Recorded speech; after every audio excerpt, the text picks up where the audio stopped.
जय एकविरा सगळ्यांना। आज आम्ही जाणार आहोत सगळे गावांचे देवांचे पाया पडायला, कारण आमची होती जत्रा आणि आमच्या इथे जत्रेला पाटा मांडतात आणि आई माऊलीला जो मानपान देवाचं असतं कोंबऱ्याचा किंवा नारळाचा असेल ते आम्ही देतो।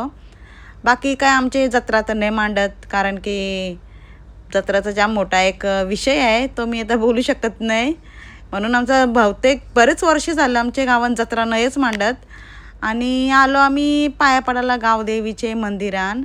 ती होती आमची पालखी कालची। काल तर जामच धमाल मस्ती केलते आम्ही पालखीमध्ये, आवरीत दमलेलो आणि आम्ही पाया पडायला पण सावकाशच गेलेलो मंदिरान। संध्याकाळचे गेलेलो, कारण दुपारचे ऊन पण पक्का होता आणि दमलेलो पण होता, तर इच्छा पण नव्हती घरातून निघायची, म्हणून संध्याकाळचे गेलो सावकाश पाया पडायला। मग आलो आमचे वाघोबा मंदिराजवळ। यो आमचे वाघोबा मंदिराचं झाड आहे जो वरती डोंगरावर आहे आणि त्याचा जो फोटो आहे तो लावलेला मंदिरान।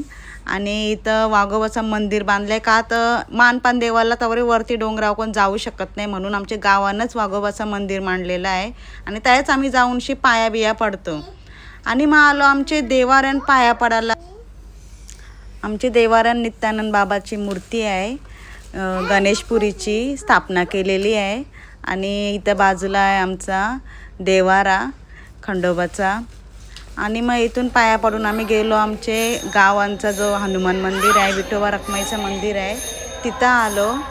यो मंदिर आमचा जाम मोठा आहे आणि हेच मंदिरात आमचं सगळं प्रोग्राम असतात, कारण की दुसरे मंदिर असतील त्यांना जागा नाही, ज्या बी प्रोग्राम असतात ते आमच्या हेच मंदिरात होता। मंदिर जाम मोठं आहे आणि बाहेर चालू होता बायकांचा हरिपाठ आणि आमच्याच गावांच्या सगळ्या बायका होत्या, काक्यास नाण्यास सगळ्या होत्या हरिपाठला।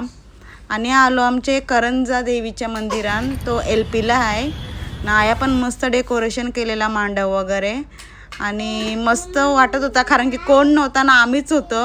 दुपारची जाम गर्दी होती, लाईन्या लागलेल्या, आमचं तरवा पण नव्हतं काही नव्हतं, म्हणून आम्ही सावकाश आलो पाया पडायला। असा होता माझा आजचा दिवस, मस्तपैकी गेला। कालचा पण मस्त होता पालखीचा दिवस। आणि माझे चॅनलला कोणी सबस्क्राईब नसेल केला त्यावेळी सबस्क्राईब करा आणि लाईक करा, शेअर करा।